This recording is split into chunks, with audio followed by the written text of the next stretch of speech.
Okay, so I think we're gonna keep trickling in a couple of people, but it looks like we are ready to go. So welcome everybody. This is the Don't Wait, Advocate presentation. I will pass it off to Blake to introduce our presenters for today.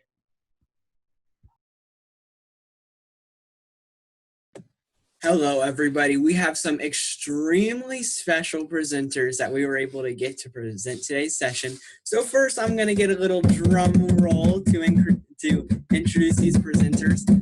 And the first one is Kyle DeLeon with the American Cancer Society and the Cancer Action Network. We're extremely excited to have him help us today with our presentation. And the next presenter is going to be Jay Arnold with the American Heart Association, and we are also just as equally excited to have him be presenting with us today. Thank you for that. And appreciate that warm introduction and drum roll. It's appreciate that excitement. Yes, thank you so much, Blake. As you mentioned, I'm with the American Cancer Society Cancer Action Network. Jay is with the American Heart Association. Jay and I have worked together for some time on a number of overlapping priorities. We're really excited to be here with y'all. Jay is actually going to be the one to kick us off today to talk about the big picture of where we're at in the States, and then we'll get a little bit deeper into grassroots with me in just a little bit. Jay, care to take it away? Yeah, thanks, Kyle. Appreciate it. Again, my name is Jay Arnold. I serve as a community advocacy advisor for the National Center of American Heart Association. Prior to this, I did have a team specifically here in Texas that worked on smoke-free ordinances all across the state of Texas, along with, as Kyle mentioned, he and his counterparts at the American Cancer Society. And so, and prior to that, I was actually a contract lobbyist for a variety of nonprofits working again on tobacco control and other issues previous to coming in-house here at the American Heart Association in 2015. So I was asked today to kind of give a little bit of a snapshot as to what we have seen here in Texas as it relates to tobacco control. And so I'm gonna go ahead and start off there. So as Kyla is probably aware, the first community in the fine state of Texas to adopt smoke-free was actually El Paso, Texas. In 2001. Now, of course, over time, the policy has changed, much like based upon science, if you will. But yet, El Paso continues to be a leader on tobacco control issues, especially those emerging issues, such as smoke-free was in 2001. If we fast forward over the next couple of years, we did see major municipalities, such as the city of Austin, Houston, and Dallas, adopt smoke-free ordinances. And many of y'all know, as Kellen can definitely attest to, that the legislature meets every other year. And what happened in 2005 was that we saw we had a budget shortfall. When the state legislature, which is constitutionally prohibited from adopting a budget that they do not have the money for, is at a shortfall, they look for other revenue streams. So what happened was in 2006 legislative special session, the governor can call that, brought our legislators back to Austin because they were experiencing a significant shortfall and they were looking for additional revenue streams. At that point in time, a coalition of healthcare organizations and nonprofits, such as the American Cancer Society Cancer Action Network, the American Heart Association, the American Lung Association, Live Strong, formerly the Lance Armstrong Foundation, for example, as well as other organizations, Tobacco Free Kids, hasten to leave them out, got together and formed a coalition to work with members of the legislature, and specifically at the time, Governor Perry, to increase their tobacco tax. They were successful in doing that, raising it to $1.41, ranked somewhere around the 28th in the nation. So not as great as New York, but not as bad as Missouri, for example. So from that great success, when we were able to work with the legislature and have that tobacco tax increase, the organizations began to work on a statewide effort, which was Smoke-Free Texas. Smoke-Free was a statewide indoor smoking ordinance or law that was presented in the House of Representatives by a Republican from Denton, Texas, Myra Crownover, as well as a Democrat in the Senate from Houston, who's now a county commissioner. That would be Senator Ellis, Rodney Ellis. That bill was introduced in 2007, in 2009, in 2011, and then in 2013. As you can imagine, because not every community, Lufkin, for example, I do not believe is smoke-free, and there are also unincorporated areas across the state that do not have rulemaking authority, where roughly 25% of our constituents of Texas reside. So at that point in time, when the legislature was getting no less conservative, and that this issue was starting to kind of weigh on members, and they didn't really want to talk about it anymore, there wasn't a ballot in the Senate to get it adopted. The American Heart Association expanded their community team and started again zoning in at the local level and working with elected officials across the state. I want to share just a map here real quickly, and y'all don't laugh at me because I can barely work my computer, so hang in there with me for a second. Well, I'm going to get it here in a minute, but there's a map. We've got a map of Texas, and it shows, as we stand here today, 104 communities across the state of Texas, and roughly, I think, 12.6 million people covered by smoke-free ordinances. Most recently, the largest municipality to kind of be last in all of them was Fort Worth, which was adopted in 2017, and that was a great success, of course. So we look at from not only the smoke-free work, but looking at an emerging issue that Kellen worked on, and many of y'all probably followed, which was Tobacco 21 at the state level in 2019. There was only one local ordinance that had passed, and that was San Antonio. So hats off to San Antonio, a very difficult issue, especially in a military town. But the mayor and council decided to take this on, and it was a difficult battle because of the fiscal implication that the law had to local businesses. But that stated they put the health and well-being of their constituents ahead of business in some instances, and so.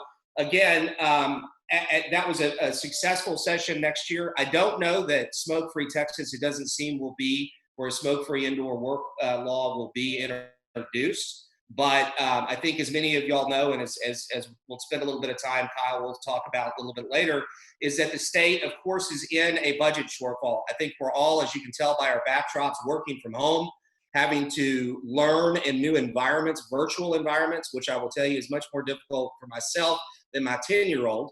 But I think it's apparent that our economy is taking a hit, and that all of us are. And so, as you see, who's kind of our chief financial officer, he's a gentleman by the name of Glenn Hagar, he's a comptroller, came out and said we're going to be $4.6 billion short. That's billion short. And we do have a savings account that's called the Rainy Day Fund with some sufficient funds in it. That said, it's not always the most popular area to go and draw money from. Just as we don't want to spend down our savings, we need to save them for just that, a rainy day. I think many legislators believe that to be true. So what does that do? Going back to the beginning of my comments in 2005, it offers our organizations an opportunity to again work with a conservative legislature to levy a tobacco tax to generate additional revenue, so that our schools don't take more of a hit, so that our healthcare system doesn't take more of a hit when these cuts come out. So as we again look towards the legislative session, it seems to be that a tobacco tax will be priority, and there will be a laundry list of organizations that will be involved in that. In addition to that, an issue that seems to really be gaining traction in a state like California are flavor restrictions. So that is a restriction on flavored tobacco. That's not just your combustible cigarettes. That's your e-cigarettes. That's your snuff and chewing tobacco.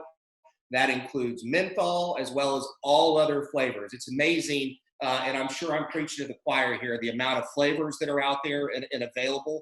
And so, given it is the understanding that the industry may file some bills that are advantageous to them, it seems to be in the coalition's best interest to find a champion to again file what the coalition can point back to as model language, or language that we know, based upon science, will have the biggest impact from a health perspective across our state.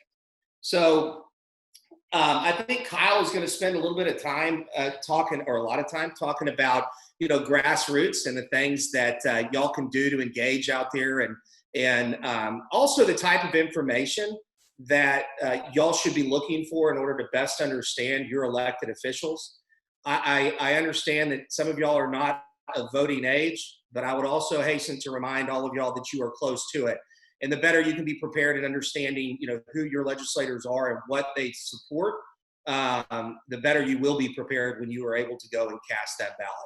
And so, whilst this will not be a partisan conversation, I'm sure we will talk about some elected officials that, believe it or not, may not be on our side on some of these issues. So I do also want to emphasize, as Kyle will say, that you're here for a reason, and your voice is important, and especially in these times, and especially as we now can, whether you're in El Paso, Texas, like Kyla is, or currently back home in, I think it was Lufkin, Texas, like Kellen is. Guess what? Just like we're doing right now, you can still contact your elected officials. You can get engaged at the community level in an easier way. You don't have to pay for the gas to get there. All you've got to do is make sure you've got your Wi-Fi set up and be able to engage. And so again, Kyle will emphasize this, but your stories are important. The reason you're here, your time is important, and your elected officials do need to hear from you as what we believe you will be and are future leaders of society and future leaders for this fine state of Texas. So happy to answer any questions, but just kind of wanted to give a brief overview as to kind of where tobacco control has been in Texas and where we hope to see it going. Awesome. Thank you, Jay. Thank you for that overview of everything that's, where we've been and where we hope to go. Thank you for the introduction earlier as well, Blake. As you mentioned, my name is Kyle DeLeon. I am the Texas Grassroots Manager for ACS-CAN, or the American Cancer Society Cancer Action Network. Let me get up here and share my PowerPoint real quick. Let's see. All right. Are y'all able to see this? Great. Cool. Let me get my control screen over here. All right. So I'm here to talk to you guys about the basics of grassroots advocacy. I'm sure that you guys are familiar with these concepts, but we're just going to get a little bit deeper into them and start thinking about where we can fit in the bigger picture. So why grassroots? Like, why is grassroots important? Why not just have folks like Jay and myself go up here and talk to these lawmakers? Well, the reason is because we're only two individuals. We are so much stronger as a large coalition of people. We are so much stronger than the sum of our parts when we all come together for a common goal. Personal stories are so much harder to ignore than data points. Like, I could come up there, pull up a chart and show, look, this is why tobacco is bad. These are the numbers, like this is it. That's not always going to move the needle. What's going to move the needle is you coming out here and explaining why this matters to you, how this has impacted you, how this has impacted your family, how this has impacted someone that you love. Grassroots is, at the end of the day, the most fundamental level of our society as it pertains to the way that our laws are formed, the way that our systems are created. Right now, as a country, we're having a lot of big conversations about systems that have been in place for a long time. And the only way that we can really make the changes that we want to see is if we come together as a large group of individuals with individual stories and experiences and use those to push forward. To Jay's point earlier about some legislative victories of the past, I just want to point out the fact that a state like Texas passed legislation of Tobacco 21 last year. That is incredible when you think about the big picture of the political history of this state and in terms of like what you would expect in a state like Texas. And that is garnered from people going to the Capitol, being vocal, being present, being visible, and using their story so that the lawmakers can think, when they go to the ballot box and they are ready to like cast their vote on the legislative floor, and they'll think about like, oh man, that I remember that woman that came into the office and was telling me about the horrific, death of her mother, talking about like the way, like the illnesses that she faced from a lifetime of smoking tobacco. They'll think about that more than they're going to think about the fact that like X number of people died in Texas from it last year. You're going to want to know all that information, but your story is really going to be what matters. And not just your story, but the story of anybody who is willing to let you share it on their behalf. So how do we make something like that happen? First off, we want to know who our lawmakers are. And don't worry about this link right here. I'm going to be providing some information at the end of my presentation. First thing we want to know is we want to know who even represents us. You don't want to just kind of like go out there and just start making random phone calls. But I'm pretty sure you guys are more or less familiar with the fact that we are all represented based on where we live in the states, and how those lines are drawn is, you know, its own conversation. But the fact is that we are represented by individuals in this legislative body. One thing that I recommend doing to all of my advocates is keeping a separate notebook for advocacy only. It can be advocacy for a number of different things, not just tobacco. If you care about other issues, by all means, just keep a notebook so that you can keep a log of. So I called Ted Cruz's office on Monday, July 27th. I talked to his staffer, John, and John told me this. That's going to be something good that you can reference back to when you call, you know, a few weeks later and say, I never got a call back, but John told me that I would on this day, and keep that pressure going and be able to keep a record of it and keep it in a notebook that's separate from all your other things so you're not consistently flipping back and forth. Another thing I recommend doing is following all of your lawmakers on any form of social media that you have. You know, whether you use Instagram, Facebook, YouTube, I mean, whatever it is that you use them to follow these lawmakers, because the lawmakers are going to be posting a lot of updates there. They'll let you know if they're having a town hall. They'll let you know if they're going to be meeting with constituents, if they're going to be having a conference call, if they're going to be taking questions. That's a good opportunity that you don't even have to put in too much work. You just keep your finger on the pulse. And if you know that they're having a town hall, hey, that's an in. That's a chance for you to maybe get a question answered, or to get them to commit to something that you want to see happen. So I definitely recommend, these are, you know, the basics of lawmaker engagement, is just knowing who they are and keeping up with them. Another thing about being an advocate is not everyone is the same, and that's wonderful. That's great. Not everyone is going to feel comfortable getting on the Senate floor and testifying. Not everyone is going to be comfortable making a phone call. Don't get me wrong. Like I'm a grown man. Sometimes I get anxious about like making phone calls, but we're always able to get better at things that we're willing to practice at. But what I want you guys to think about in your own time after this is, I want to think about what kind of advocate can you be? And I don't want you to feel like you have to be a cookie cutter advocate that we've been seeing forever. You don't have to make the same phone calls, emails, and letters. I mean, it's great to get those done, and I highly encourage you to do those, but there are so many ways to be an advocate. Are you great at editing videos? Do you play music? Do you write songs? Are you a painter? Are you good at public speaking? Like, what skills do you have? I want you to think about what are some unique abilities that you can bring with you as an advocate that are not expected. They're not the norm. And aside from thinking about your unique abilities, it's good to think about your strengths and weaknesses. I myself, as I was just saying, sometimes I get anxious making phone calls, but it's always better at the end of the call once you've got it done. Be conscious of like what your strengths and weaknesses are, so that not only can you focus on your strengths, but that you can be aware of where your weaknesses are, and you can start strategizing from there on how to improve on them. We're always able to get better at anything that we're willing to work at. Let's say, if you get really nervous speaking in public, or if you get really flustered trying to talk to a stranger about an issue that really matters to you, and you get like heated up about it, we can work on those. All you have to do is really practice on it. And when we get into our activities later on, I want you all to really be thinking of like what your strengths are and like where you can see yourself being an effective advocate. And I don't want you to feel like you have to do all the same things that have been done and done and done. If you want to do those, that is wonderful, and I highly encourage you to do that. But I want you to feel engaged, and I want you to feel like this is something that you can own, and this is something that you, with your own unique story, can do. And then let's say that you make a beautiful piece of artwork and you want to think that you can put a poster up that you've designed, and the poster tells other people to make those phone calls that make you a little bit nervous. That's great, because then you're going to be able to get more phone calls in. You're able to exercise a skill of your own, and you're able to work towards a goal that we all have together. I hope that sounds, engaging to you guys, and something a little bit more fun and outside of the expectations of the past. Now, I'd like to tell you a little bit about myself. So that's me the day before my first day of chemotherapy and a photo of me on my last day of chemotherapy. I was diagnosed with testicular cancer in June of 2018 after being misdiagnosed twice. It was a long, long summer. So I was diagnosed with testicular cancer, stage 2.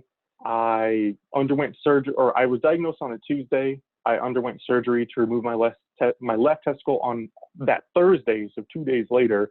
And then after that, I had to wait about 3 weeks for my surgery to heal a little bit so that I can go in and get my port put in so that I could begin chemotherapy the next week.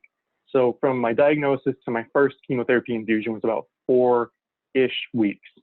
And that was a really long, hard summer. It was something that I would never wish upon anybody.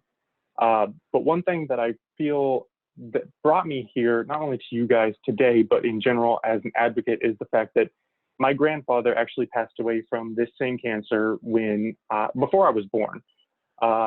But in the final few months of his life, he allowed his body to be used as a research subject at MD Anderson Cancer Center in Houston as they were working on a clinical trial in trying to find a way to treat late or advanced stage testicular cancer. A big part of me feels like I owe my life to him. I owe my passions to him. I owe a great deal to this man. He came to this country at the age of 14 as an undocumented immigrant, worked hard every single day of his life to build a life for his family. And then here I am today reaping the benefits of the sacrifices that he made. If anybody, now I was born with a genetic predisposition for this cancer. It was a risk that was inherent. It could have happened. It could not have happened. The thing is, it did. If I were given an option of something I could have done that would have prevented this, I would have done it. I'll tell you, I would have absolutely pushed that button. I would have pulled that lever. I would have done anything that I could to prevent this. The thing is, there was no way that I could have. But in the scope of tobacco, we have an opportunity in front of us to enact legislation, make some changes to prevent cancer for countless individuals in the future. Why wouldn't we want to do that? I don't want anyone to go through what I went through. Now, I went through great quality care. I was able to be treated. I've been cancer-free, no evidence of disease since October 2018. I feel great now. I'm healthy. I'm happy. I'm alive. I wouldn't want anyone to go through that either way. Even if they were able to come out on the other side, I'd rather them just not have to go through that. And that's why I'm here with you guys today. And although mine was not preventable, it's a good way of an example that I want you guys to think about how your story, whether it's directly related to tobacco or whatever the issue is at hand, whether it's directly related to tobacco, you have an opportunity to use that story to speak to a bigger picture. Now, I want you guys to, in the breakouts later, I want you to think about these basic steps on preparing your story. And when I previewed this presentation to my wife, she was saying, I don't know if the younger advocates these days even know who Mr. Rogers is. I hope you all do, because I was like, I'm going with it. But anyways, that's him in the back with the puppet. And I know that this could be a little bit off-putting if you don't know who that is. But anyway, so to prepare your own story, it's really simple and it's really good to just get started. Write it down, read it out loud, make edits. It's good to just get a stream of consciousness to get everything down on paper. But once you get it down on paper, it's going to be a good idea to make some edits, because a lot of times they'll tell you your gut instinct is the right one, and that can be right sometimes. But it's really good to really fine tune these stories and find a way that you can tell them quickly, succinctly, especially when it comes to being in the presence of lawmakers. Knowing your audience here, you're going to want to make sure that you know that you can hook, line, sinker, get them to understand your story as quickly as possible. Because when it comes to lawmakers, a lot of times they'll try to shrug you off, try to shoo you out, get to their next meeting. You really want to be able to get your point across, be engaging, and know how you can speak to them. And then even outside of sharing it with lawmakers, you can share it anywhere. You can share it in a blog post, you can share it on social media, you can share it in a letter to an editor to a newspaper, you can share it in a podcast, you can share it in an interview on the local news, or even bigger than local news. Your story can go anywhere you're willing to take it, anywhere that you are comfortable putting it, you can put it out there. You just have to go through these steps of just making sure you have it down, where it stands, you've got some edits in there to kind of make it a little bit faster, slicker. I know every time that I tell my story, I stop and I think, oh man, that joke would have been really funny there. And I'll just sit in the shower and be like, oh, next time I'll mention that next time. And so it's an evolving process. And I want you all to just be thoughtful of that and just know that you have a story to tell. You absolutely have a story to tell. You may just need a little bit of fine tuning on it. And I'm more than happy to help with that. And I'm more than happy to help you find avenues to share it as well. But y'all seem like a tech savvy bunch. You were able to log into a Zoom meeting, which is better than I usually do. So there's that. So moving on from there, getting your story down is a big part of, it's really one of the biggest parts to even get started. It's finding your motivation. It's figuring out why this even matters to you.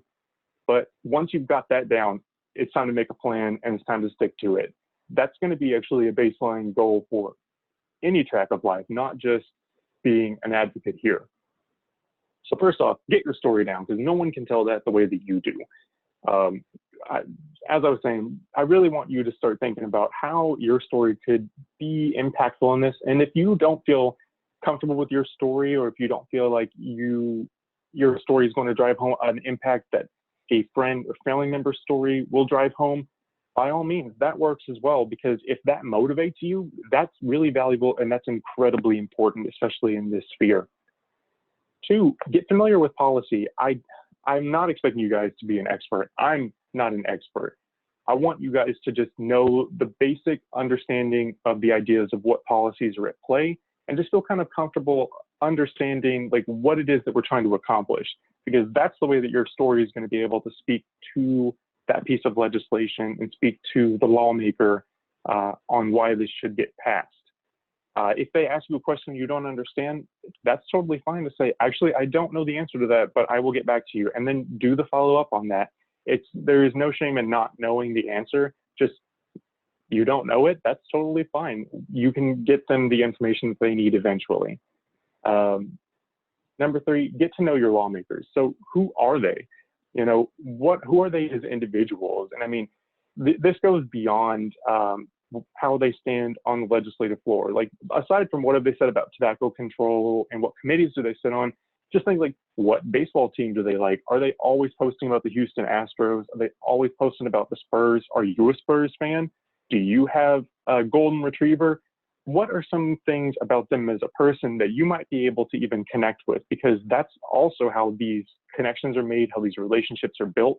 And if you learn they have a dog like yours or a cat like yours, next time you see them, ask how their cat's doing. If their cat has, if their cat's doing well, great. If their cat has unfortunately passed on, like a friend of mine recently, that's something just, you have that connection with them, you have that relationship with them, and you care about who they are as a person, and that speaks to them on an individual level. And so I want you guys to think about it outside of just the brass tacks of what legislation is being passed. But yeah, think about them as individuals, but also really be cognizant of how they even feel about tobacco. What have they said about it in the past? Have they said really disparaging things about tobacco control? Have they been really supportive? That's going to come in handy so that you can know how you can fine tune your story going in and know what language is going to appeal to them. What point of view are they going to appreciate hearing? Are they going to want to hear from a teacher? Are they going to want to hear from a student? Are they going to want to hear from, someone from their congregation, something like that? It's just really good to get an idea of who they're going to listen to and how they've talked about it in the past. And then what committees do they sit on? We'll get into that on the activity guide, but different committees, as I'm sure you guys are aware, getting laws from a piece of paper to the Senate or House floor, they have to go through a given committee. I want you to keep a note of what committees your individual lawmakers are on so that you can start keeping track of what bills are going through these committees. Are they on a public health committee, health and human services? Are they in state affairs, finance?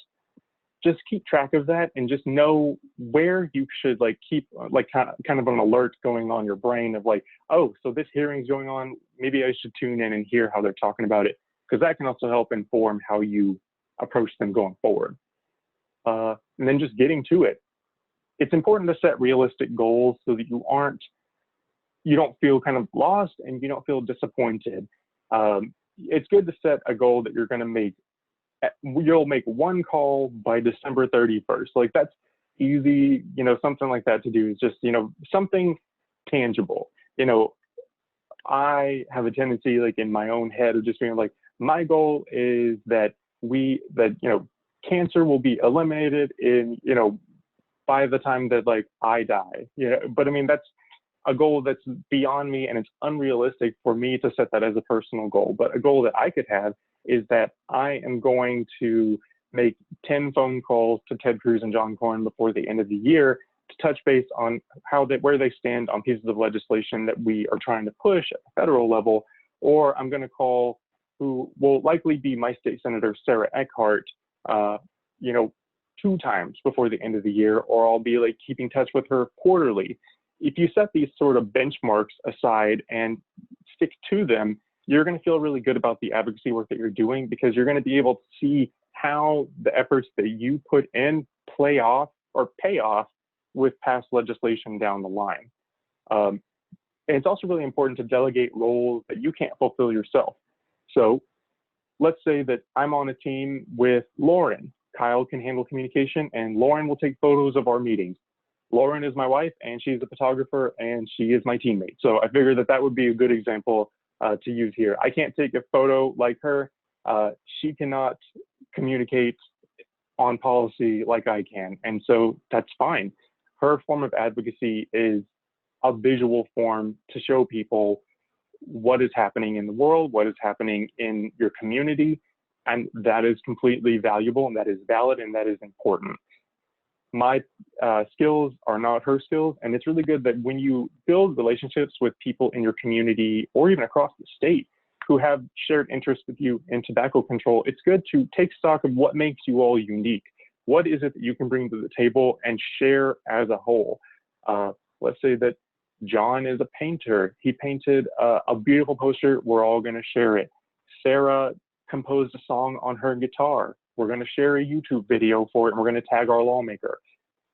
It's really good to take stock of like what skills you as a team have, so that when you are able to come together, you are playing to each other's strengths and you're building each other up and you're making each other more confident and you're making each other stronger.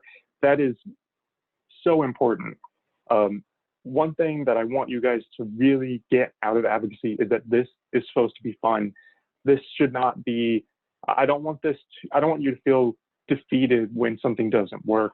I don't want you to feel sad. I mean, it's okay to feel sad and it's okay to feel upset and annoyed when things don't go our way, but I don't want you to feel discouraged. I don't want you to feel disheartened when things don't work out the way that you plan, because at the end of the day, you are moving forward. You're pushing the needle forward. You're going to hit snags. You're going to hit, you're going to get pulled back a little bit, but at the end of the day, we are making progress forward together. And I want y'all to really have fun with this. I don't want this to feel like a chore. Like, this is fun. You are taking part of one of the greatest rights that we as Americans have, which is that we can have direct contact with our lawmakers and enact change from our most basic individual level.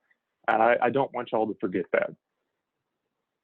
And then next thing that we are going to do is we're going to be going into breakout rooms after this. And actually, let me just like take a step back and before I like just jump too far ahead and talk about like our activity. Does anyone have any questions for me so far, or any thoughts or anything like that so far?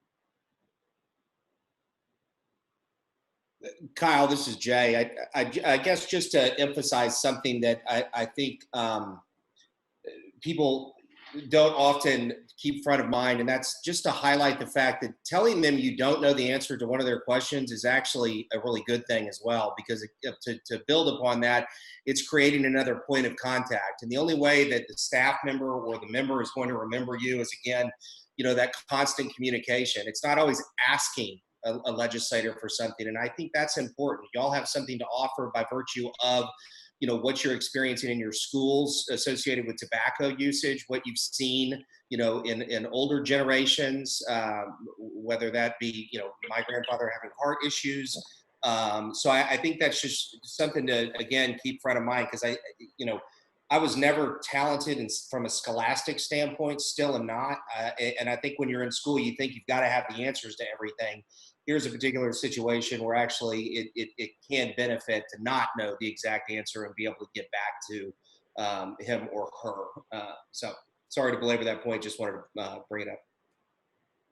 No, I absolutely appreciate that. And that is completely correct. And it also lends you credibility as well, because they know that you're not going to just come out here and just kind of like blow hot air. You care enough to give them the correct answer, even if you don't have it right then.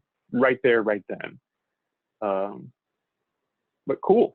Well, what I want us to do is, this is a virtual setting. I really wish that I was there with all of you in person. This would have been so much fun to meet all of you and really learn a little bit more about you in person. But what I want to do is I want to talk about what some of the priorities going forward are and how we can win.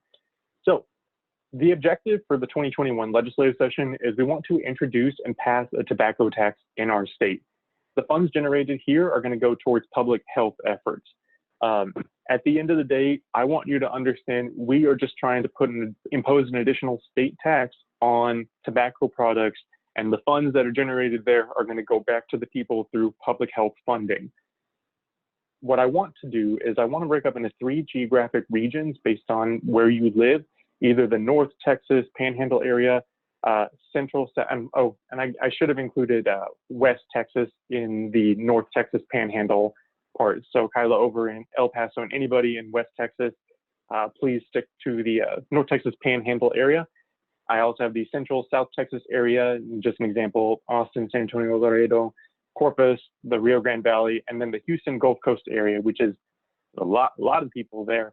We'll get into breakout rooms based on that later, but how we win at the end of the day comes down to some basic principles. Harkening back to, we're going to begin an analysis of our lawmakers. How long have they been in office? What committees are they on? What have they said about tobacco in the past? We're really going to just kind of get down some data points of who they are as lawmakers. We can get into the weeds of who they are as people through your interactions with them and through some additional research of learning like what baseball or what sports teams they care about, how many pets they have, where they went to school, things like that that you can use to build your relationship with them. That can come later, but to get started, we want to know just kind of like who they are as lawmakers before who they are as people. And then I want you guys to start thinking about some bullet points of your own story, thinking about like just the real basics of who you are. What's your name? Where are you from? And a little bit about why tobacco control matters to you.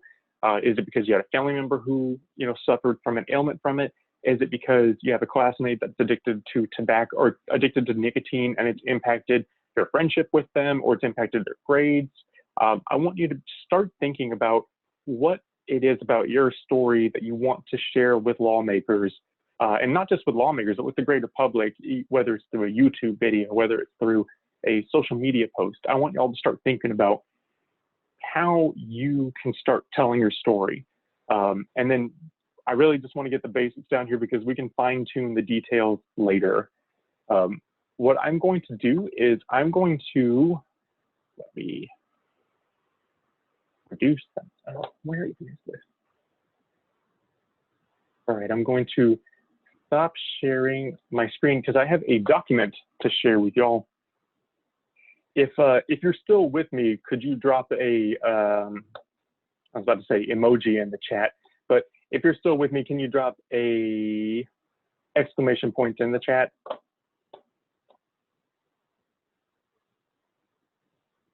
Nice. I'm so glad that you guys were able to listen to me. I felt like I talked a lot there, but I'm really glad that you guys stuck it out with me. I believed in you and you pulled through. What I'm going to do is I'm going to drop in the chat a document that I put together with it, which is an activity guide. Let me get this down.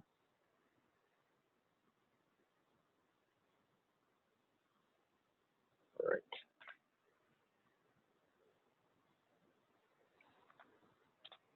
So this is an activity guide where I'm going to want you guys to, and I provided a link here that you can use to find your own lawmaker or lawmakers. And I want you to start getting some notes down about their contact information, what committees they sit on, and they should all sit on at least one, what committees they sit on, and how many years they've been in office.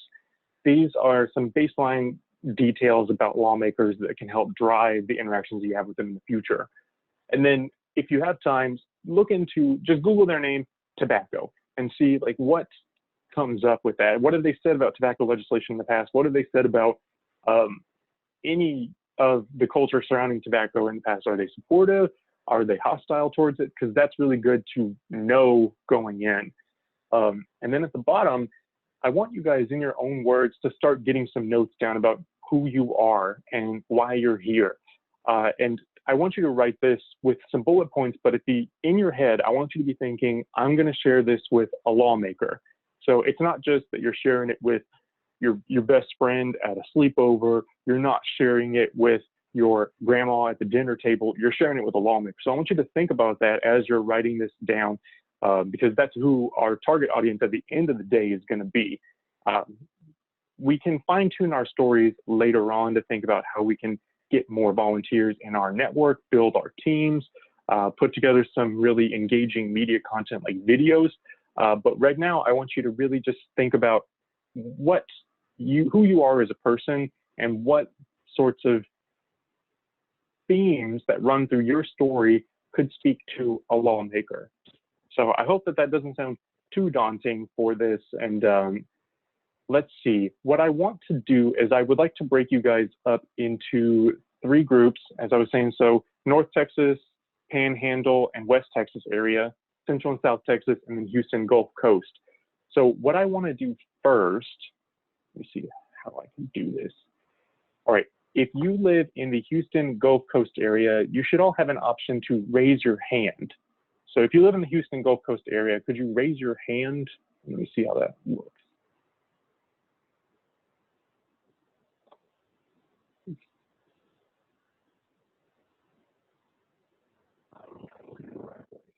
Let's see. Oh, I hit the clap button. That's not the right one. Okay, so Maddie's in the Houston area. Is anybody else in the Houston Gulf Coast area?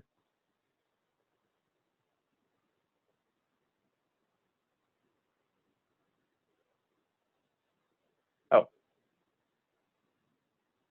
All right, well, I was expecting more from the Houston Gulf Coast area. We may only go into like 2 different groups then, or we can just like do it all here.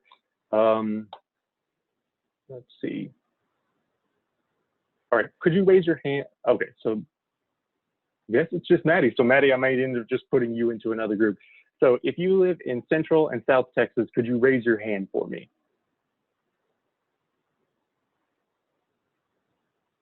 All right, and that includes San Antonio, Laredo, the Valley, Corpus, Brownsville. Let's see.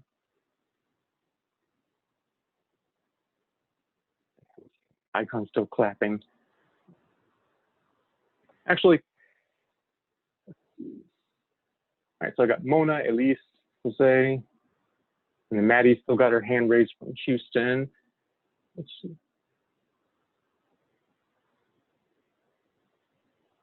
Oh, cool. All right. Well, all right.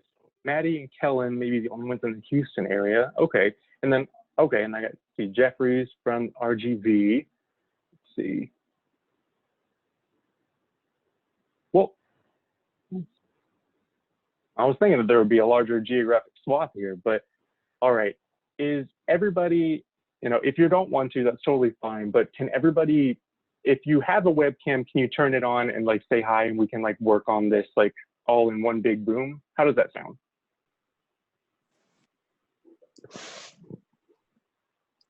My hair is a mess right now. I'm sorry. What was that? I said my hair is a mess right now. I'm sorry. Oh, it's all good. I mean, everyone, we're all at home. It's okay. Yeah. We're among friends. We're a tobacco controlling family. All right, folks. I appreciate you guys coming off camera mute. It's really good to see y'all's faces and to know who I've been talking to this whole time. I hope that, you know, what I was saying didn't sound, you know, too overwhelming or too daunting, especially considering, you know, that we're not all able to like be here together. But the first part of planning is that, oh, Blake, you're in Corpus? That's awesome. My dad lives in Corpus. I used to go there every month for work, but I not actually anymore. live in Sinton, which is about 30 miles northwest of Sinton, or northwest of Okay. Corpus. We just I've seen the consider signs before. Yes, sir. That's awesome. Oh, cool, guys. So is everyone able to pull up the guide that I sent in the chat? If you're not able to see it, please let me know.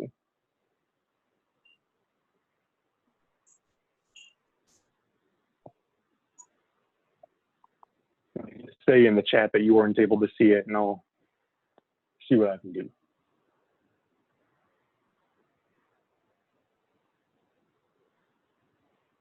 All right, well, don't hear any don't see any screaming or complaining, so that's awesome.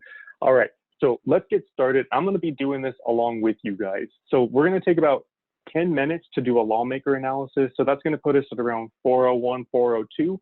Try to take about 5 minutes per person, and you can look this up on your phone, you can look it up anywhere, but we're going to find our lawmakers based on our addresses and then start jotting down our state senator's name, and same thing for our representative, and then just start Googling around to try to find not only their contact information, but how long have they been there and what have they said about tobacco. So like Google their name and tobacco, and let's see what we come up with.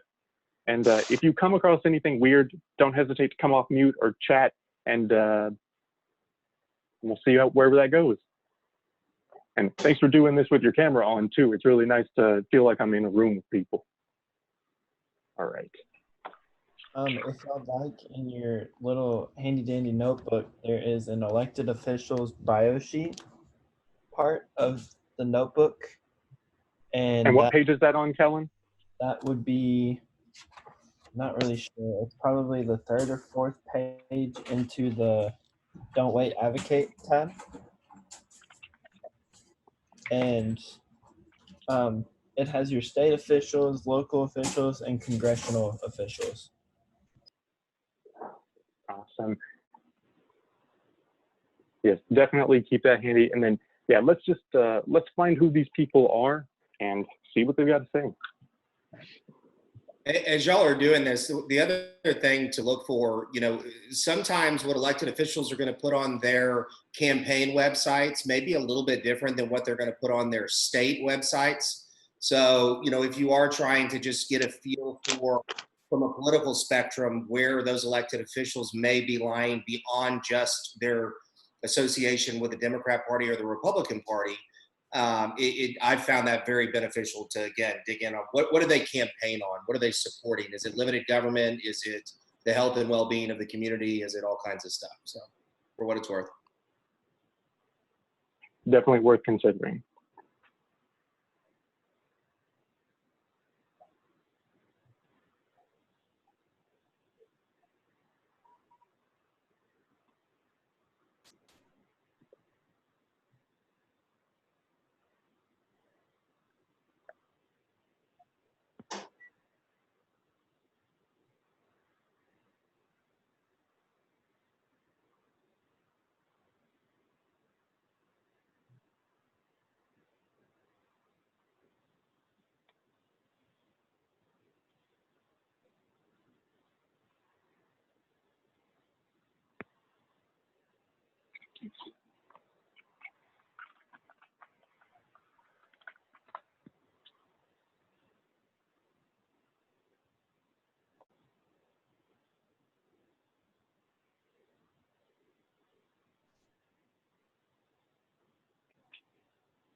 I also wanted to point out for the district address, make sure you're picking out the one that is closest to you, to your city.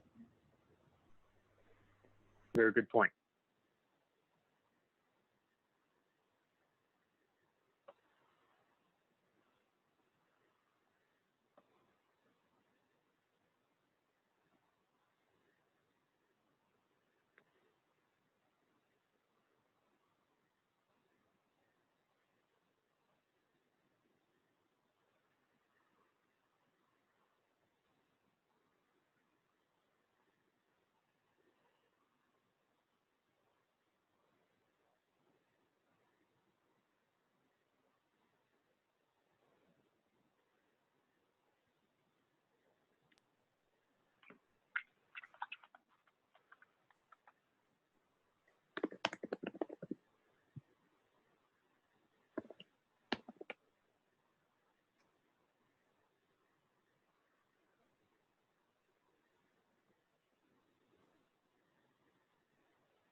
There.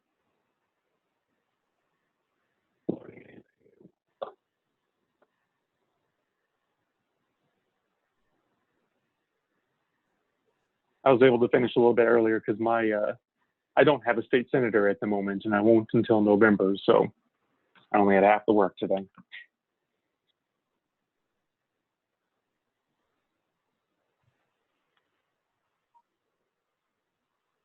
I'd say you could make a pretty good educated guess on who that's going to be based upon the representative backing out. But yeah. Oh yeah, yeah. I'm expecting Sarah Eckhart will be supportive, but you never know. You never know.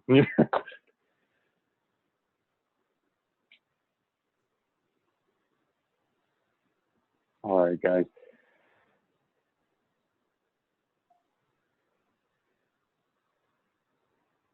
I don't want you to feel rushed or anything, but how are y'all doing? Were y'all able to get your notes down? I'm almost done with mine. Cool. We can wait a little bit then.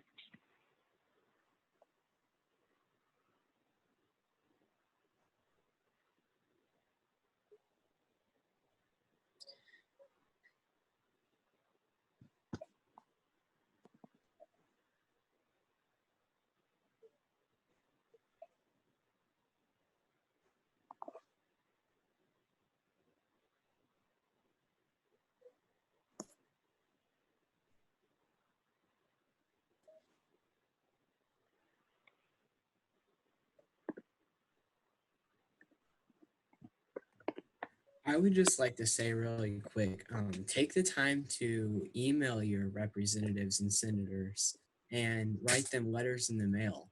From my experience, they will answer. I wrote both my representative and senator a letter, and I was able to meet with my representative at the beginning of the school year, and he came to their school. He was very eager to meet with us, and I was able to meet with my senator last week, who's Senator Judith Zaffarini, who y'all from Rio Grande Valley. She's most likely y'all senator as well, and she said that she has passed more legislation against tobacco companies than any other senator in the Texas Senate currently. She's sponsored over 6 bills against the tobacco industry in the Texas Senate. that's really good to get that feedback. I was visiting with some folks in Laredo, well, before all of this, and then she was brought up, and one person said, like, she is practically an icon out here. Like, everybody knows who Senator Zaffirini is. So that's really great that you were able to like have those connections with your lawmakers. What did you say when you reached out in the first place, Blake? So we actually reached out at the beginning of last school year, and I don't remember exactly what I said. It was something along the lines of like, we would really enjoy meeting with you and introducing ourselves, like just in case we ever want to propose legislation to the Senate.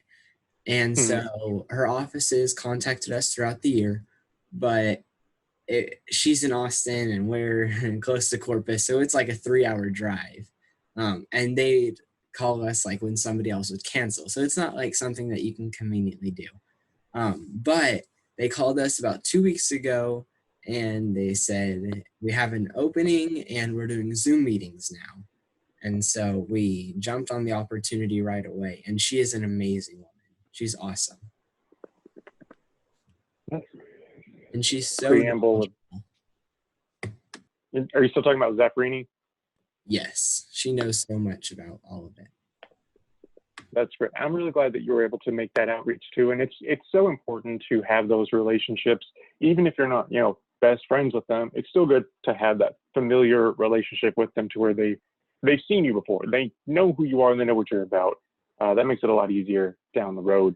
Well, and Blake, yeah, it's interesting you bring up Senator Zaffirini because she files the most bills typically out of any senator. And there's, of course, 31 of them.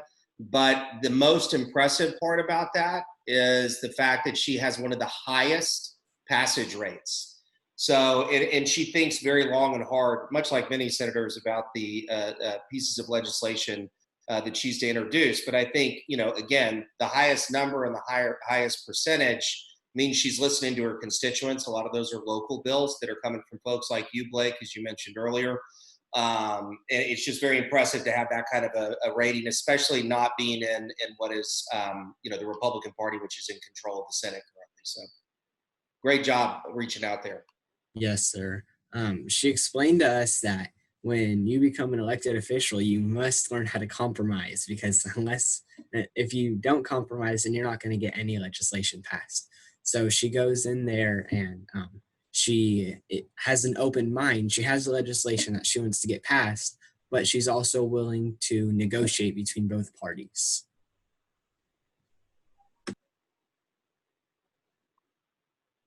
Yeah, it is most definitely a system of compromise, Blake. And as I think, Kellen, you were there and saw that with the Tobacco 21 and anyone else following that piece of legislation. And that's what makes it a little bit difficult when working on tobacco-related issues, because as you can imagine, the tobacco industry has a lot of lobbyists, right? And they, generally speaking, are very influential individuals because they're able to also, help elected officials through their campaigns.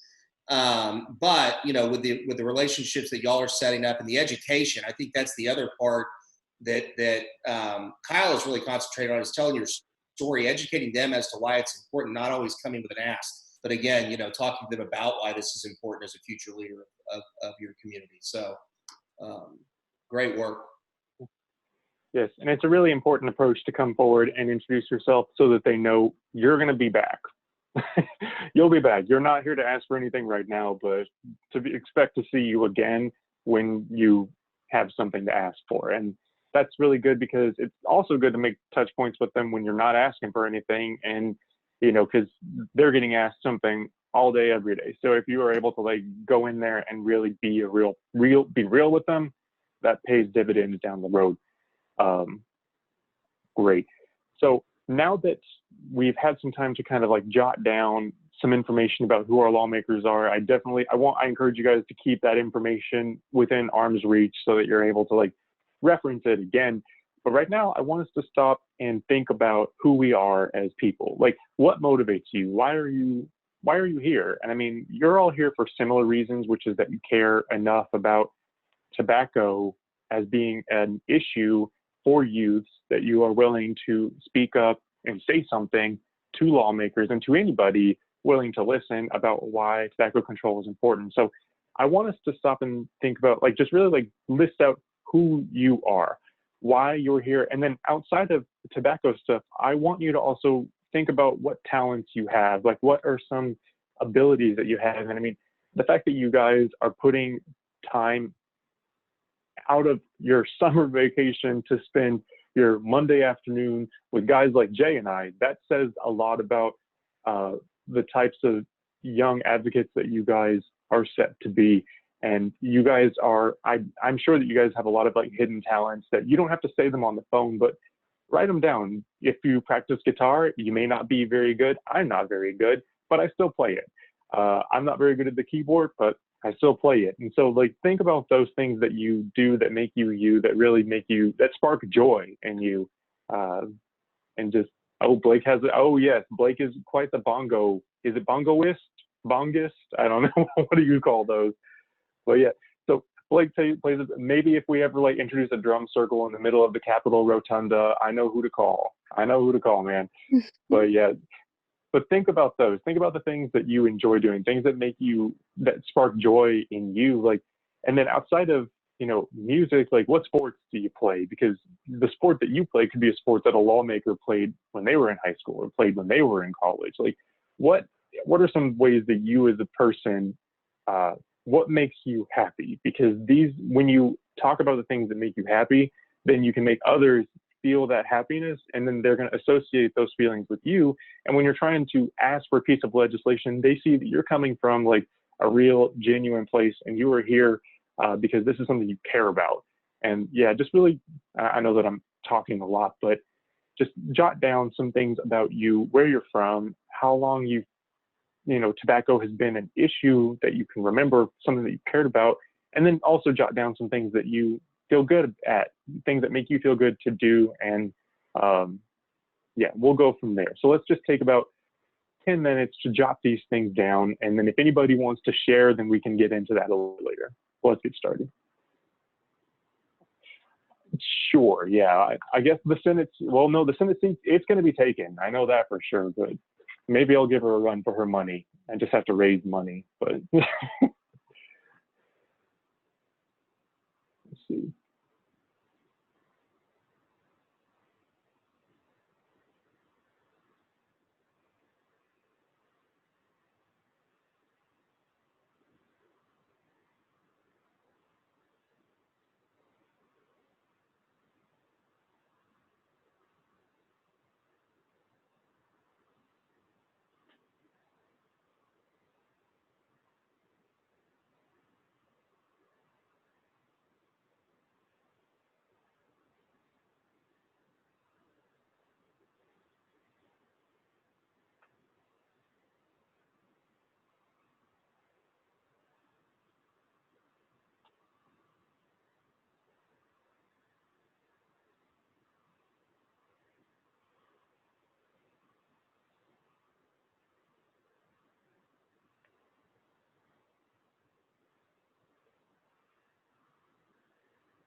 Okay.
How's everyone doing out there?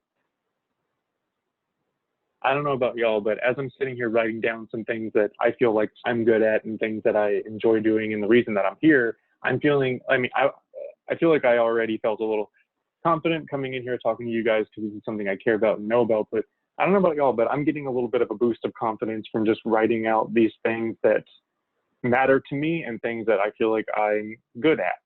And I hope that you guys are feeling the same out there right now. And I also wrote about the fact that I have 2 cats, and I've been married for 5 years, and I've been in public advocacy for the past 7. I was inspired by a major filibuster a few years ago when I went to the Capitol with my wife, and it's been, you know, all uphill from there.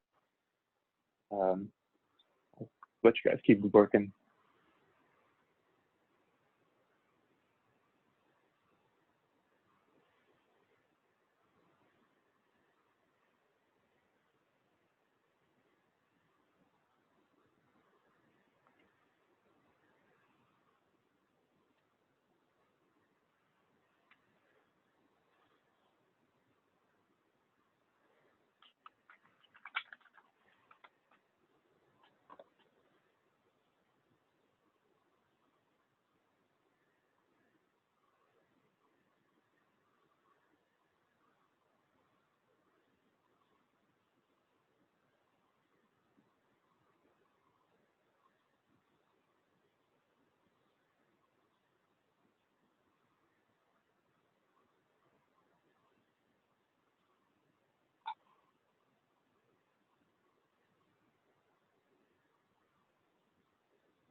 All right. Well, now that we've gotten these basic ideas written down, I want to just point you guys back to the workbook that you guys have been provided by Say What, because you've got a lot of other buckets that you can start putting these into. But I really wanted you guys to just get started writing this stuff down and really thinking about why you're here, why this is important to you. Would anybody, well, I'll just kick this off, and then I'll ask if anybody wants to share. I just wrote down some bullet points about myself. I don't have it all flushed out. I just wanted to get it down. My name's Kyle. I'm from a small town in East Texas. It's called Tarkington, Texas. I don't know if anyone's ever heard of it. I'm a cancer survivor. I've got 2 cats. I've been married for 5 years. My wife is a photographer. I've been a public advocate for 7 years. My grandfather stopped smoking when I was a child, but he had heart issues all the way up to his dying day from it. I don't want anyone else to go through that. I enjoy public speaking, and I feel comfortable in interviews, whether they're on the radio or TV or whatever. I am bad at guitar and I am bad at the keyboard, but I have fun playing them. And I have a lot of fun talking about music with my friends. Music is something that I can connect to a lot of people from a lot of different generations about with some really engaging conversations. So would anybody care to give some of the bullet points that they wrote down about themselves?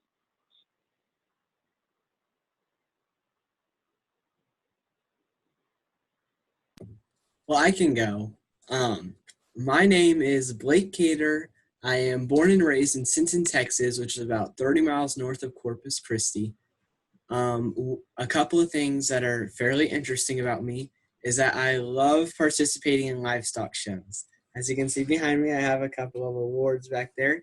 I actually hold a world record at the Houston Livestock Show and Rodeo. I sold a turkey for $190,000. I did not get all that money. I received $30,000 from it, but it was the grand champion turkey that year, and it set a world record. This is my first year as a teen ambassador. I went to my first summit in 7th grade, and I went to my first conference last year in the 8th grade, and I just knew that I really wanted to apply to be a teen ambassador because I just loved informing people about the dangers of tobacco. Expensive turkey. I'm still hung up on that over here. That's Very awesome. fun. Thank you. Thank you for sharing. And that comes in handy as well when it comes to these lawmakers, because we are in Texas and they love their livestock shows and rodeos. And so that's a good way to build that connection. Yes, sir. Would anyone else care to give some of their bullet points? I will in a second if no one else wants to go. Go for it, Maddie. I have to finish a few words. Oh, okay. Well, never mind then. Oh, man. This time has gone by a lot faster than I was expecting it to. I'm going to miss you guys. This was fun. Did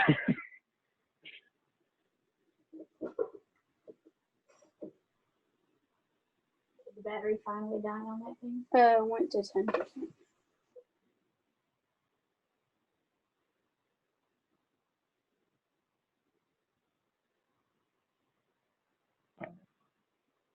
Has anyone, I guess while we're waiting for another volunteer, has anyone here ever done any sort of TV or radio interviews for tobacco or anything like that? Would any of y'all like to do something like that in the future? I did a podcast with our sponsor JP Heath about tobacco prevention and stuff. That's awesome. Podcasts are a really good medium nowadays because the radio is just kind of a hit or miss. Yeah. So would you care to share, Maddie? Me? Okay. My thing or about the podcast? Just your bullet points. Okay. If you want to tell us about the podcast, that's cool too, but. I'll just tell my bullet points. Okay. My name is Maddie Howard. I'm 16 years old, and I will be a junior at Lufkin High School in Lufkin, Texas. I love performing my own songs, doing art, running my business, and working towards my future goal of becoming a Marine and eventually a forensic specialized FBI agent. When I was 4 or 5 years old, my grandfather passed away from Parkinson's. He was also a chain smoker for years before I was even thought of being born. Tobacco prevention to me is very important because I have several family members that still do tobacco products, like use tobacco products, and I've tried for years to get them to stop, but they won't. They don't listen to me whenever I tell them all the chemicals that are in there, and it takes a lot of energy out of me whenever it upsets me, and how, like, seeing how they're just wasting their bodies away. Thank you for sharing that. And yeah, it's really good to know that you've got a really personal connection to this, and your goals are really important as well. That's really important not only to you, but that's going to be really important because, as adults, we want to see you guys succeed in the goals that you have, and being upfront about that is going to be really valuable with these lawmakers. Thank you for sharing that. Yes, sir. I think we've got room for at least one more person. Does anybody else want to share some of their bullet points? And don't worry, I'm not going to call on you. I'm not that kind of guy. It's okay.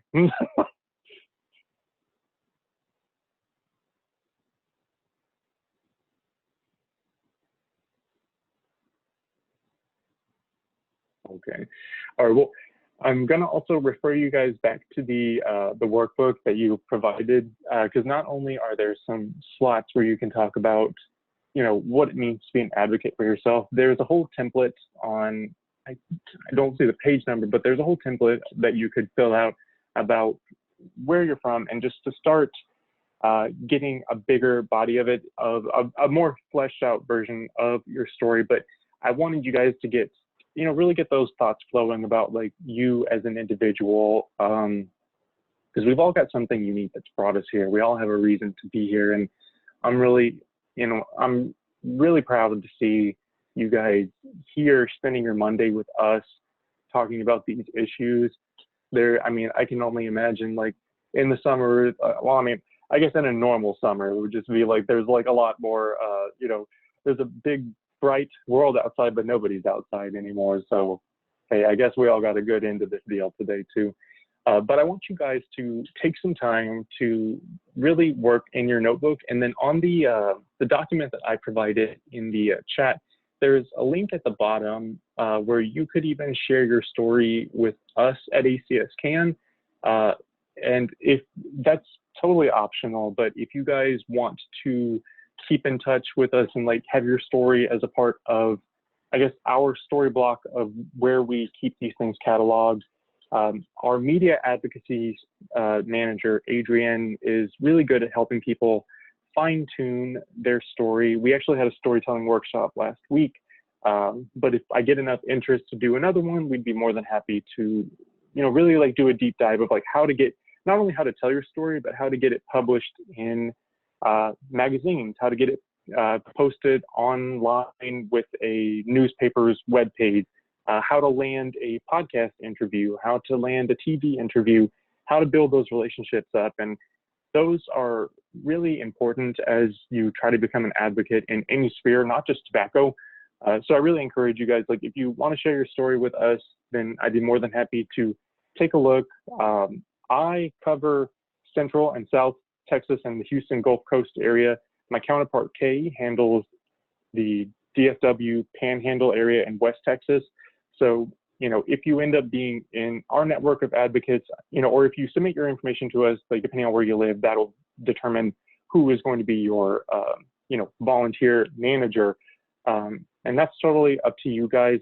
But I really want you guys, like, as you go out into the world and start thinking about being an advocate, really hold on to what it is that makes you unique, not just, and not just as it pertains to tobacco, and not just as it pertains to, your grades, or to,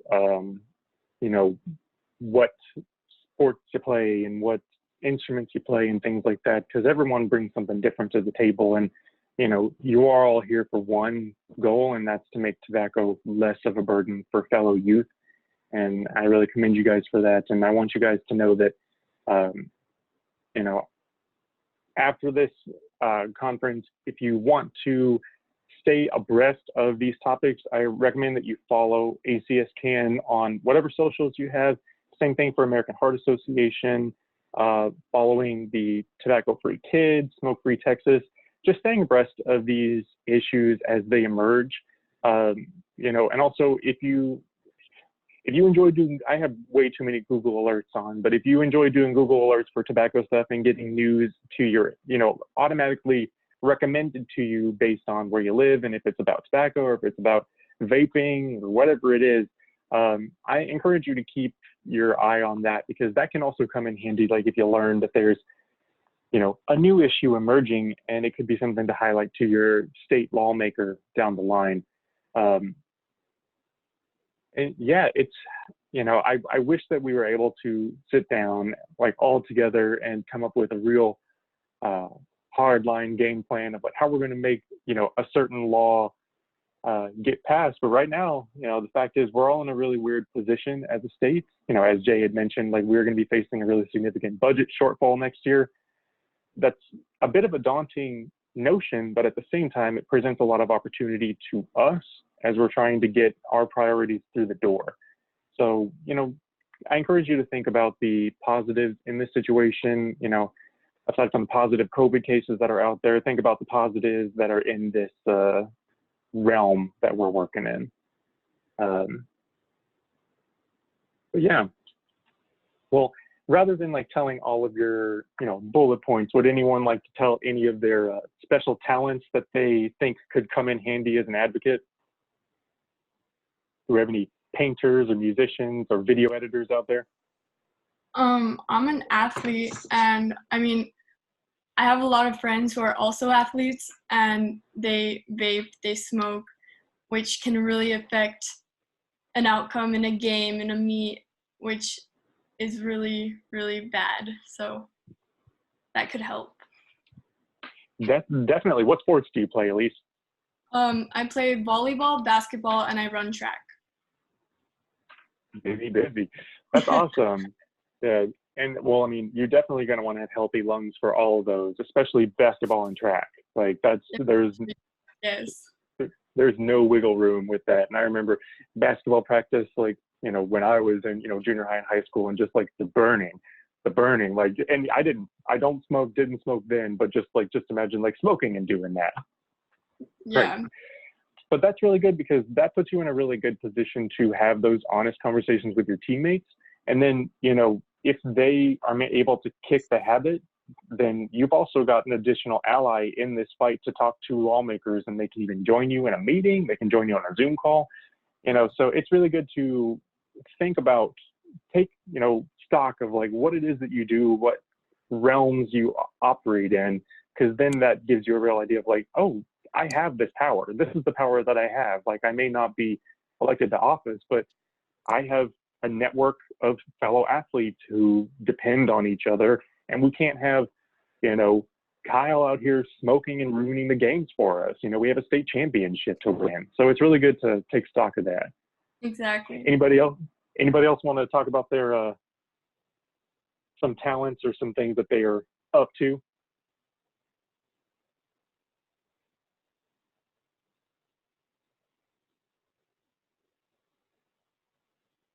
My boss always tells me, Well, another 10 seconds. Oh, well, nobody else has any talents. I have a talent that I think is pretty amazing, and it is singing and dancing. And I think that we should all have a dance party right now. A dance party right now? Like right now.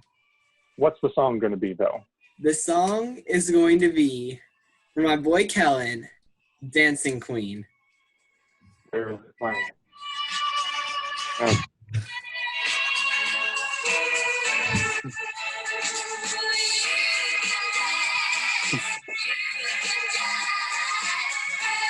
The sound is coming in hot in my earbuds. See that girl. Oh, is it not working?